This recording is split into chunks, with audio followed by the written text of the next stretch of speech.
One of the easiest ways to make your clients happy is to provide them updates every single morning or every single day on whatever it is that you're doing for them, the tasks in which you are carrying out for them. Now, you could do this the old fashioned way. You can message them every single day, every single morning. Hey, we're doing this, we're doing that. This much work was done yesterday, blah, blah, blah.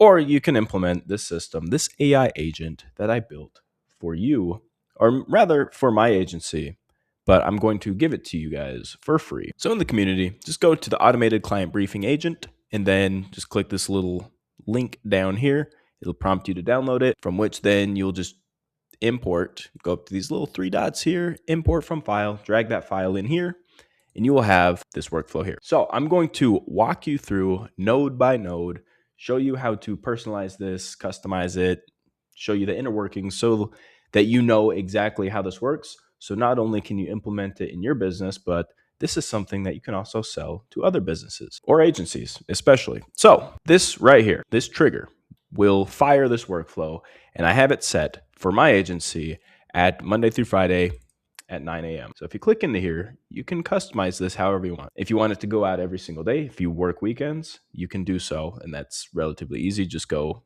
days and then set it to every 1 day, every 24 hours, it'll fire. Or if you want something custom, you can use a cron expression, which is this hieroglyphic looking stuff right here. If you have no idea what this means, worry not, I'll give you a rundown really quickly. So just click here, or you can just go to crontab.guru/examples, and then you have a bunch of different presets per se that you can customize. So if you want to do the Monday through Friday, you can just click here, and then that will populate this weekday section with 1 through 5. So that's Monday through Friday. And then you just need to customize the hour and minute. So if you want, for example, this to go out every 7:30 every morning, we'll do not 70. My goodness. We'll do 7. And you can see here, this is the hour. And then the minute, you can just click here. And then 30. So 7:30 in the morning, Monday through Friday, this will fire. So you can just copy this, boom, and then just paste it in right there. All right, very simple. So now we have our trigger configured. Next is the client list configuration. So I have in here some code, just some JSON, very, very simple. And this is just where we store our data. And you can use Google Sheets, whatever, it doesn't really matter. This is easiest for me because it's hard coded in here, very, very personalized and custom, just the way I like it. But client name, so you'll put in the client's name here, and I have test.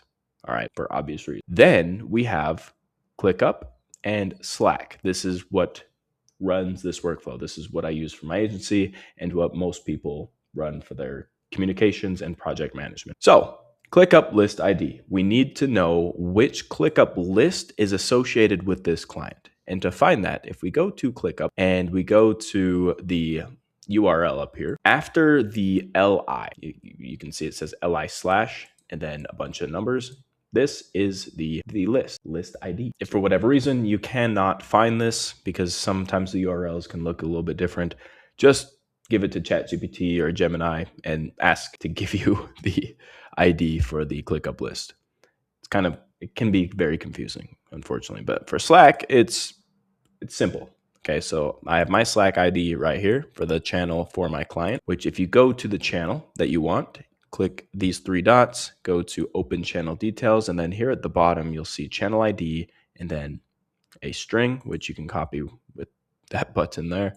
And then you'll just drag that in and paste it right there. So now we have this all configured. So you can execute, make sure that we have some data here so we can pin it. So we'll pin that data and then we'll move on. So now we have our ClickUp Get Tasks node. Very self-explanatory. It's going to analyze our entire ClickUp board and see what tasks we have. Now this is my little YouTube playground here, so I only have 1 task, but it will see all of these tasks. I'll actually bring up some real-time data here for one of our other clients. We don't have anything in the pipeline. Everything has been created, but this is the data, but this is the board in which this workflow is tied to currently. And so once you create a credential for ClickUp, assuming you have not done that already, make sure you are in the same space as your list, and then you'll have this output from the loop node, which we haven't ran. So if I go back, if I run this node, we should have some data in here that we can pull, and then that's going to be, it should be green. Okay, it's just this value right here. So you can just drag this, throw it in there, but this should already be populated for you if you used our workflow. So now we can execute this step. And now we have all of the data for this ClickUp board. And oh my goodness, it is fast. So then once we have this, let's actually pin this, boom. And then we can run the format message code node. So this is just going to format it so it's easy to read for our AI agent. So we're not burning through a bunch of tokens. So we'll just execute that. And since we don't have any content in the pipeline, we're going to get an empty array. So if we go back, I'll add something to the queue called hello world. For testing purposes, we'll do that. So now if we go back and we rerun this node, we should get some more data. We'll pin it again, and then we'll go back to our code node, execute, and you'll see that we still have an empty array. What the heck, you may be wondering? Well, that's because queued isn't in here for an active status. It's not going to recognize anything that's in the queue as active. So we'll just put this into scripting, because scripting is the first stage in what is called an active status, meaning that my team or your team is currently working on this in the realm of content creation, at least. So make sure you customize all of these to reflect your business model. But now that we have that in here, if we rerun the previous node, unpin the data, should get this and pin that. Then we'll go here to format message, and then we'll run that. And now we have just one piece of data, our one task that is in scripting. And then it has a link to our ClickUp task and the task name, hello world. And then since there was nothing in the completed list, so no content was posted yesterday. Awesome. Client name test has update is true. Beautiful. Exactly what we want. So now we pin that, and now our data is all clean, concise, and not massive. So we're not going to burn through a bunch of tokens, ready for our AI agent. So throw that in here.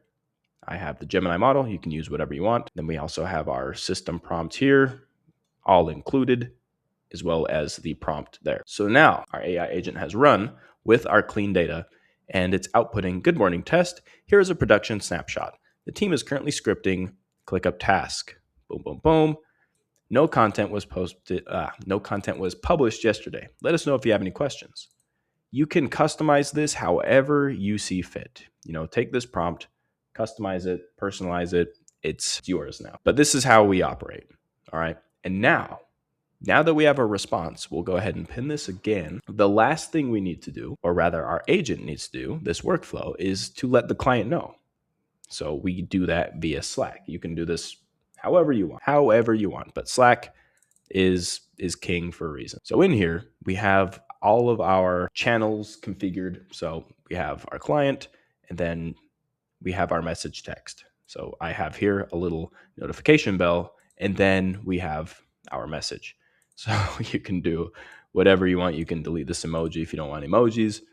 Doesn't matter. But we have this output, so you can drag this in here if it's not there for whatever reason. And that's about it. That is about it. And then this here, also, you can toggle this off. It should be toggled off, because this, if it is toggled on, it will include a link to the n8n workflow, which you don't want your clients seeing, because it doesn't concern them at all. But that is it. So now I'll trigger that. And now if we go to Slack, you can see right here, Eternium Assistant, good morning test. Here's a production snapshot. The team is currently scripting hello world. No content was published yesterday. Let us know if you have any questions. So then I'll click on this. It has a little hyperlink to the designated task so that the client and our team knows exactly what it is. So then you can go in here and client's happy. Cool, work's getting done. So this is just one very simple workflow among a lot that we use in our agency. And I'm going to be giving those away to you guys for free, because that is what I want to do. So yeah, you're welcome. Let me know if you have any questions. And this is just version 1 of this little agent here. And I'll be updating it, making it better as I see fit down the road. But yeah, if you have any functionality concerns or recommendations, let me know down in the comments. I will consider it. I'll see you in the community. I'll see you in the next video. I'll see you when I'm looking at you. Until then, my friend, as always, peace.